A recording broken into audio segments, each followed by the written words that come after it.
Saudara, sejumlah guru P3K yang bertugas di sekolah satu atap Pulau Tepah sempat terkatung-katung di laut selama 3 jam dikarenakan adanya cuaca buruk dan mengalami kerusakan pada mesin perahu nelayan. Namun adanya pertolongan dari nelayan setempat membawa para guru untuk mencapai di dermaga Salur Tepah Barat.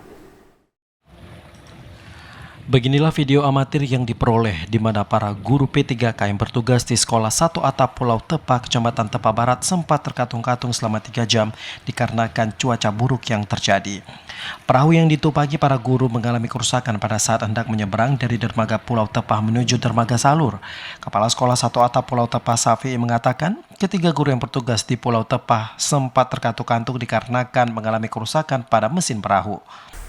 Terkait guru SDN SMP Satu Pulau Tepah yang terkatung-katung di laut setelah setengah jam berlayar menggunakan perahu robin.